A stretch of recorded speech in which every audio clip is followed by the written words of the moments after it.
All right, party people, let's go ahead and get started. Thank you all so much for tuning into this live stream segment of Mikasa Sukasa.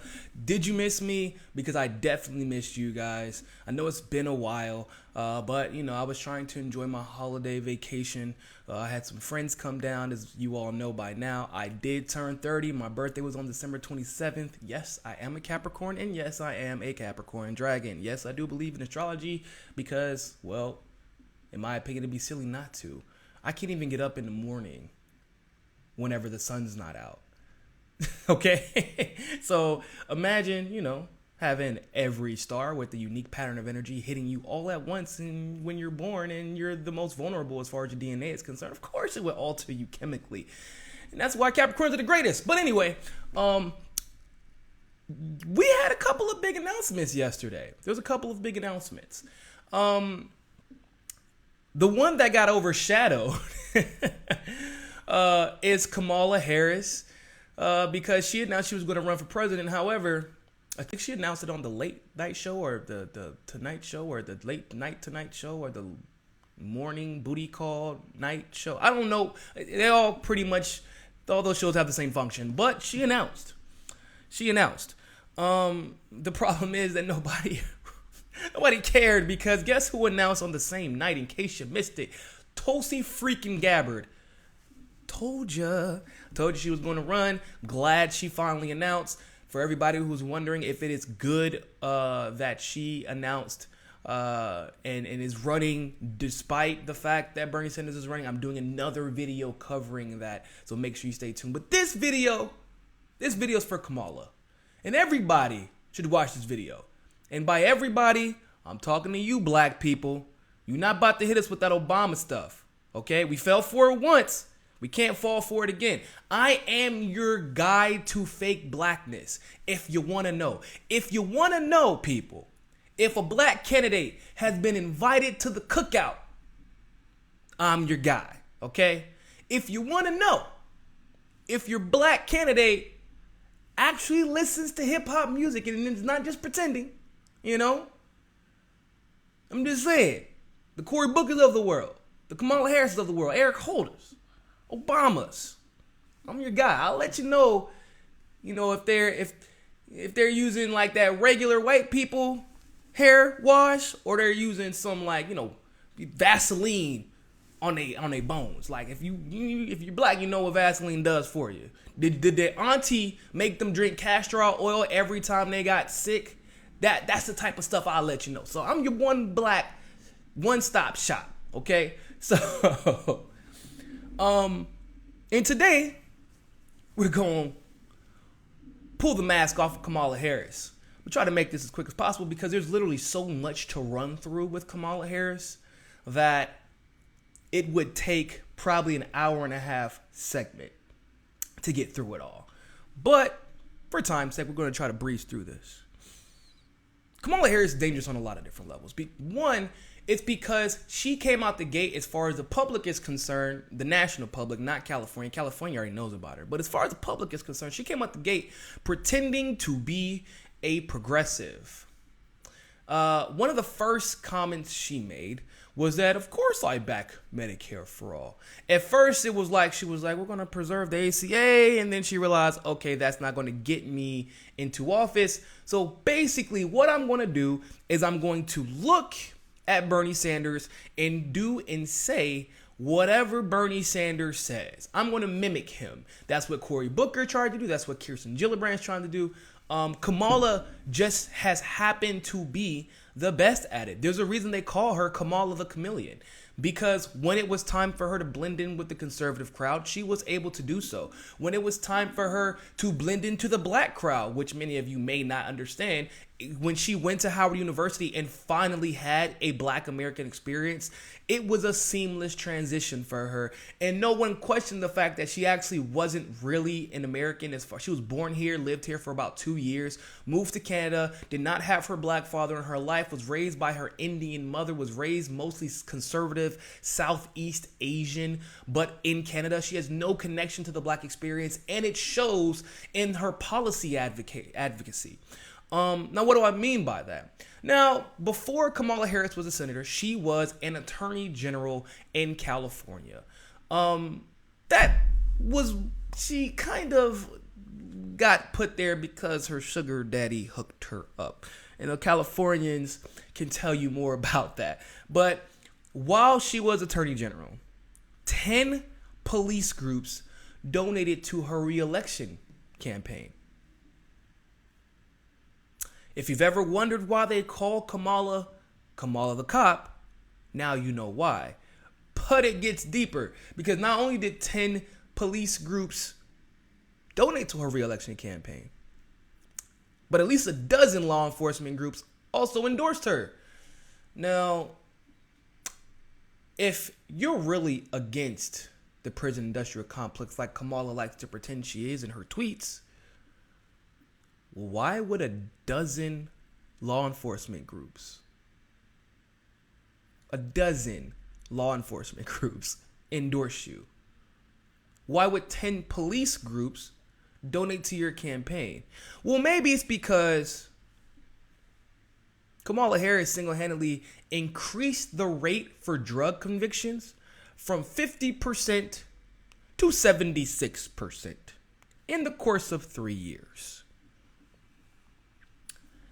That is why they call her Kamala the cop. Now, who do you think the prison industrial complex affects the most? Who do you think? You don't have to really guess that long. You're right, it's black people, especially in the state of California, especially in Northern California, in the Bay Area specifically. But it's interesting to me.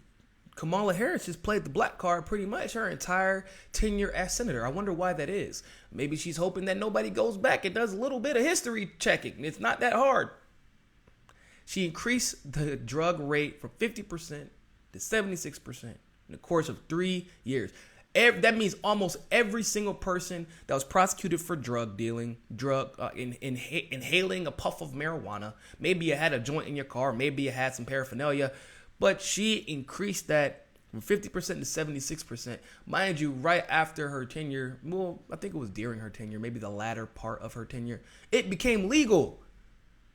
So essentially, they made as much money as humanly possible off of ill-gotten marijuana convictions right before they became legal.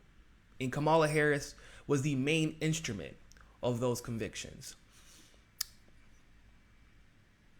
You know, there was a judge in California. There was a judge in California that said that, you know what? We should release prisoners a little bit earlier, especially because a lot of these prisoners are drug charges, non-violent drug charges. We release these prisoners, nobody will get hurt. We're getting a little full, okay? So I'm going to sign off on this. It was a good judge, right? Smart judge.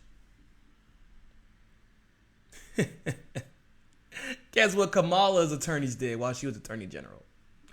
They argued against early release in prison. Argued against it. Mind you, once again, this is Kamala the chameleon, because from everything that she's been preaching now on Twitter, remember, she's against the mandatory minimum. She's against it now. But when she was attorney general, when she had the power, people, because that's the important thing. That is the important, that's all that matters to me. When you had the power, what did you do with it? You were like, she was like almost in a lot of ways, a unilateral decision maker when it came to deciding who was prosecuted and who was not. So she decided to send her little team of rabid attorneys, aka rabid attack dogs, aka tools of the prison industrial complex. She said, we can't release these prisoners early. Well, why? Is it because they're violent offenders? Is it because drugs are bad and gay? Like, no. She said because it would hurt the labor industry in prison. Oh, yes. Kamala Harris essentially argued that, well, we have to maintain slave labor. Otherwise, Nike and Adidas and all these companies won't continue to donate to my campaign.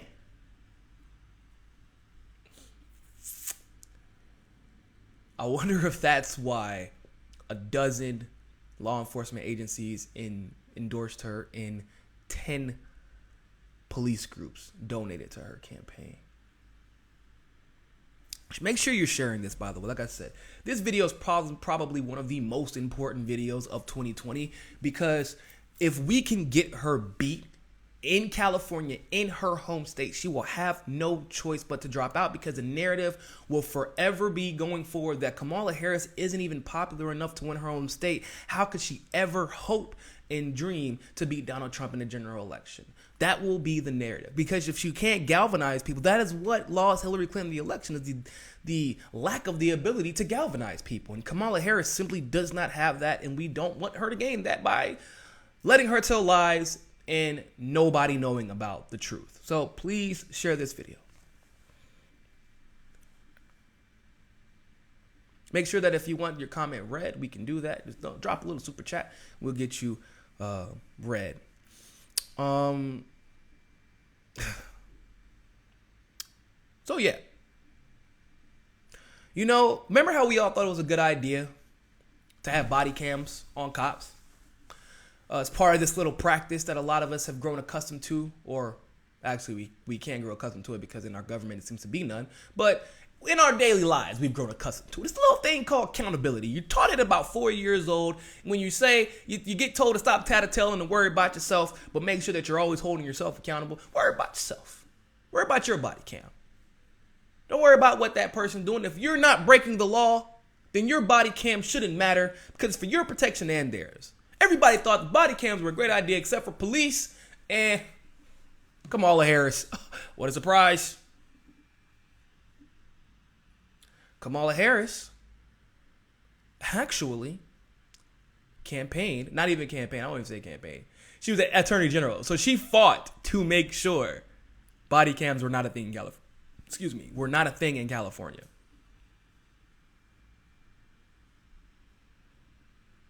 She fought to make sure body cameras were non-existent in California. So if Kamala Harris had 10 police groups donate to her, a dozen law enforcement groups donate to her, she fought to keep prisoners in jail longer. She increased the drug conviction rate from 50% to 76% in just under 3 years. She fought against body cams, which is a basic level of accountability to make sure that cops aren't killing people and getting away with it, or planting drugs on people, or killing unarmed citizens. Oh my God. Speaking of which, speaking of killing unarmed citizens, in Oakland, a police officer killed an unarmed black man. That's old news, right? Unarmed black men getting killed by police officers. Kind of, unfortunately it happens and we're desensitized to it. It's kind of the norm at this point. You know what Kamala Harris did?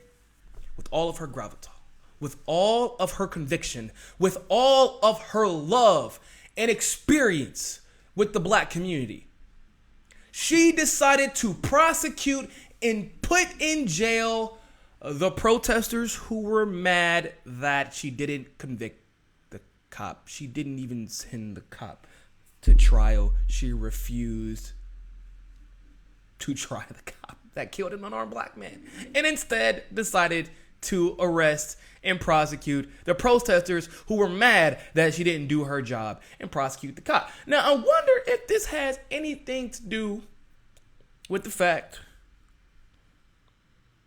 that she had 10 police groups donate, and then the 12 law enforcement groups endorsed her. Man, I'm starting to wonder if there's any connection between police donations and police state connections. I don't know. Maybe I'm just reading too much into this. Some people say that I just overthink things. But I tend to believe there may be, correlation isn't always causation. I get that. But I'm just saying, it's starting to look a lot like the police donations equal police state connections, and you arrested protesters instead of the cop who killed an unarmed black man while he was running, shot in the back. You didn't prosecute him, but you prosecuted protesters. Yeah, but Kamala is clearly a woman of the people. Now, Daniel Larson was an innocent man, which we've seen all too often, which is why I am firmly against the death penalty, because it disproportionately affects one group of people, which is black males. Our court system gets it wrong far too often. Trust me, being tied up in the courts of the DNC fraud lawsuit, I know for a fact the courts get it wrong. Daniel Larson was an innocent man. Thanks to a lot of activism and a lot of campaigning, Daniel Larson was set to be free. But no. Not with Kamala the cop on the scene. No. Kamala Harris said, hey, I would love to release you, Daniel Larson. I know that you're innocent, but your paperwork was a little bit too late, buddy. We can't release you. Yeah. She kept an innocent man in prison because the paperwork was a couple of weeks late, knowing she could have overridden that. And it's likely because she didn't want a lawsuit on her hands, because that's what would be coming next.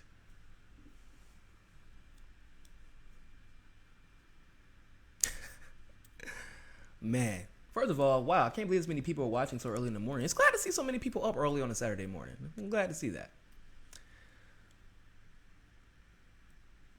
She kept the innocent man in prison for paperwork, people. Probably to protect her own ass, because likely she had something to do with his prosecution. And last but not least, Steve Mnuchin, real estate con artist extraordinaire. You know, he donated to her campaign. Only Democrat that he donated to, by the way. The only Democrat that he donated to. I wonder if it has anything to do with the fact that Kamala Harris refused to prosecute him. What can I say? She loves those bankers. She loves those cops. You know who she doesn't love? The black people that all of her advocacy affected along those 3 years in her tenure as Attorney General. So she's going to play the black card. She's going to. But people, don't be fooled. Do not be fooled by the nonsense. Don't be fooled by the lies. Don't be fooled by what my mother keenly referred to as the crocodile tears whenever I knew I was lying and I was just trying not to get my butt whooped, and I was like, oh, you just mean to me. You don't love me. Come over here, boy. You still gonna get his ass whooping. Those fake tears that you create just to protect yourself. Don't be fooled by that, people.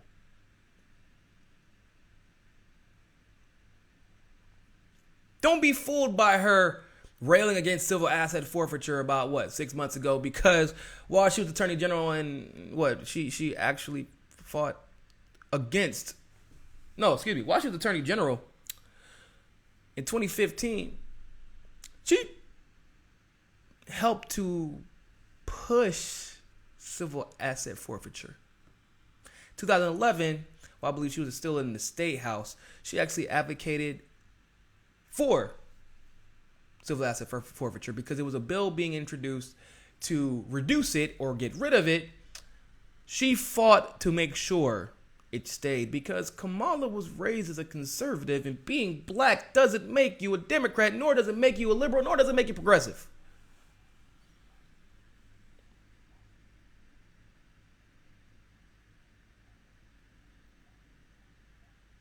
This woman is dangerous. She's more dangerous than Donald Trump, and I have no problem saying that because we've seen she is more than willing to capitulate to the Republican establishment as well as the Democratic establishment. And when we have somebody willing to do that, well, then you lose the House, the Senate, the courtship.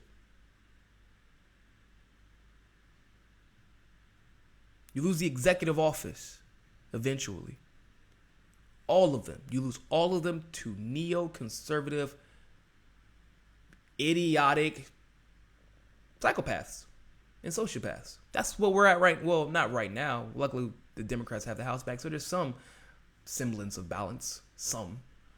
But we saw what happened with Obama when he was willing to capitulate to the lobbyists. I mean, come on.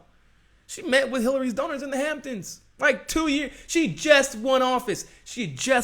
No one knew who she was. All of a sudden, she was a Democratic rising star because she gave some random speech. And she met with Hillary's donors. Why haven't you sworn off corporate donors if you are really a progressive? It's not that hard. Just say, I don't want your money. It's really not that hard. But better yet, why isn't the fact that Kamala Harris's sister actually used to work as third leading advisor in the Hillary Clinton campaign? Why does nobody talk about that? Why does nobody talk about the fact that Kamala Harris's sister used to work for the Podestas? And what am I supposed to do with that? Supposed to just ignore that? I'm supposed to pretend like that didn't happen? Like that hasn't happened? Come on, people. Once again, Kamala Harris was never invited to our cookout. We didn't invite her to the cookout.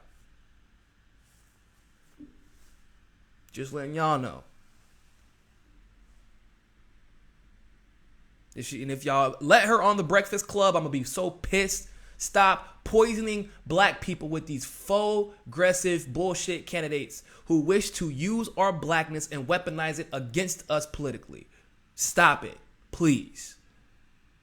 It's old and it's dangerous. And you think you're being open-minded and you think you're being like, no, you're giving a platform to corruption. Period. At a certain point, we have to draw the line. I get it. It's not censorship. I'm not saying to block them off everything because they'll get their chance. But don't invite someone on to your show to fool black people like you did with Hillary Clinton, like you're going to do or maybe even have already done with Kamala Harris. Don't do that. With that being said, people, thank you all so much for tuning into this live stream segment of Mi Casa es Su Casa. Make sure you go to our Patreon. Donate $1. That's it.